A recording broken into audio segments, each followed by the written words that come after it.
U.S. fiscal policy is changing. U.S. government launches a $1.9 trillion stimulus plan, and the Treasury Secretary Yellen called for a big fight in 2021. The fiscal thinking of the U.S.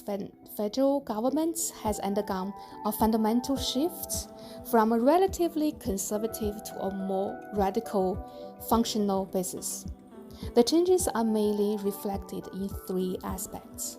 First, the scale of 2021's plan is much larger than the general stimulus after the recession. Estimates shows that the relative size of 2021's plan is 6 times than that of 2009 stimulus plan. Many tax changes that have a negatively impact on companies. 1.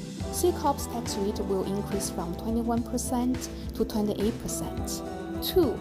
Owners of partnership and LLC will lose the 20% tax deduction, which is phased out for those of making over $400,000.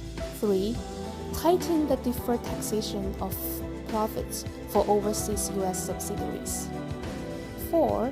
The new minimum tax for companies on corporate profits of more than $100 million. 5. Global intangible low-taxed income changes from 10.5% to 21%. Second, the purpose of 2021's plan is mainly targeted to individuals. There is an obvious intention to regulate income distribution through fiscal revenue. Third, the government's measurement criteria for the sustainability of federal debt have changed. The indicators have shifted from the absolute amount of federal debt to the government's net interest expenditure burden due to low interest rates. The current U.S.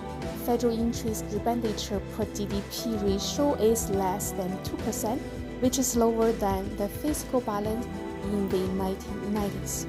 The conclusion is that U.S. economic growth and inflation may vary, and the risk of overheating of the economy is not ruled out.